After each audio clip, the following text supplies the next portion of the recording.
Hello, I'm Roger Wilson, and I want to welcome you to Broadway South. I'm standing on Canal Street in New Orleans, Louisiana, and I want to show you something. Within a few steps of me in every direction are some of the most beautiful theaters in the country. Historical landmarks like the Sanger Theater, built in the early 1900s. Directly across the street, the Lowe State Palace Theater, one of the great venues from the era of vaudeville. And over in the distance, the Joy Theater. And if you turn and look about 1 mile down world-famous Rampart Street, you find two other classic venues, the Municipal Auditorium and the Mahalia Jackson Theater of the Performing Arts. It's class and proximity, and they're all awaiting reinvention here in the city of New Orleans, Louisiana, with a plan to restore New Orleans as the performing arts capital of the Deep South, a plan called Broadway South.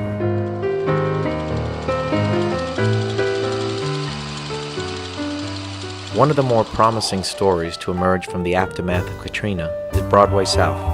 And like any story, it has a who, what, when, where, and why.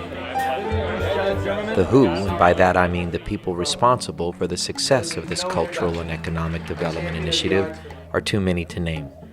But they consist of legislators, city officials, as well as lawyers, doctors, producers, actors, writers, and other kinds of artisans from across Louisiana and the rest of the nation.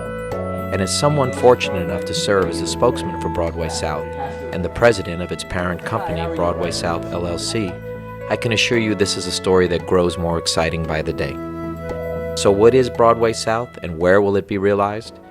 It's a tax credit initiative supported by a new state law that offers the producers of live entertainment a direct financial incentive in the form of refundable tax credits to initiate their productions in Louisiana, and in particular, in the city of New Orleans. The end result will be to make Louisiana, with New Orleans as its main attraction, the premier live entertainment capital of the Deep South. One reason this is likely to happen is that 5 years ago the state passed a similar initiative for the film industry, and as a result, Louisiana went from annual filmmaking revenues of $20 million to over $600 million in that same period of time. You give me the hammer and I'll do it! And now ranks as the third most popular state in the country to make movies, after Hollywood and New York. The goal of getting the Broadway South initiative off the ground required a series of accomplishments, each clearing the way for eventual endorsements from leaders across the state and those within the live entertainment industry as well. Believe me, this was no small feat. And the legislative success of Broadway South, from idea to a state law, speaks not only of the effort from the many people previously mentioned, but also of the unifying force of culture itself, and in this instance, of its ability to serve as a force of economic development for an entire state and region of the country. On July 20th, 2007, Governor Kathleen Blanco signed Act 482 into law, making Louisiana the first state in the nation to offer tax credits to the world of live entertainment.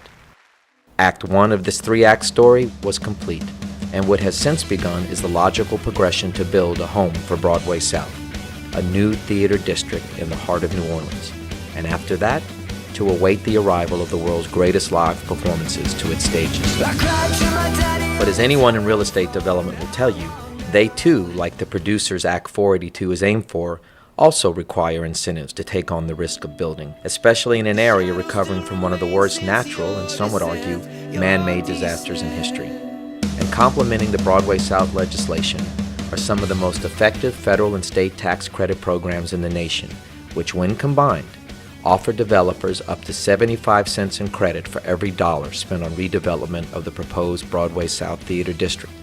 These, combined with the various tax credits offered to the producers of touring productions, create a front and back-end reward system that both minimizes risk and maximizes profits for investors committed to the building of a new theater district in the heart of downtown New Orleans, a new and vibrant area on Canal Street directly adjacent to the world-famous French Quarter.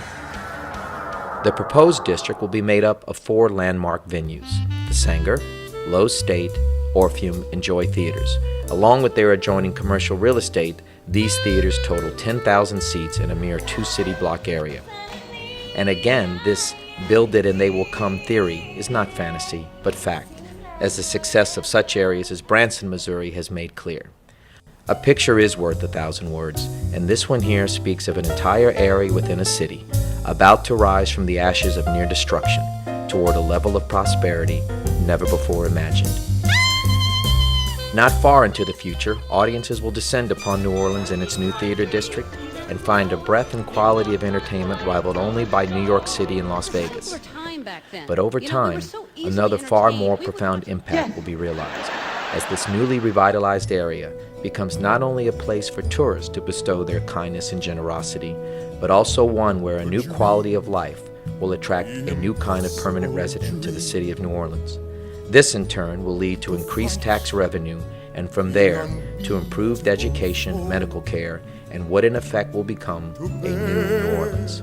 Broadway South is quite a story indeed, and it's only going to become more exciting as the stage goes from dark to light and the sound of applause fills the streets of New Orleans.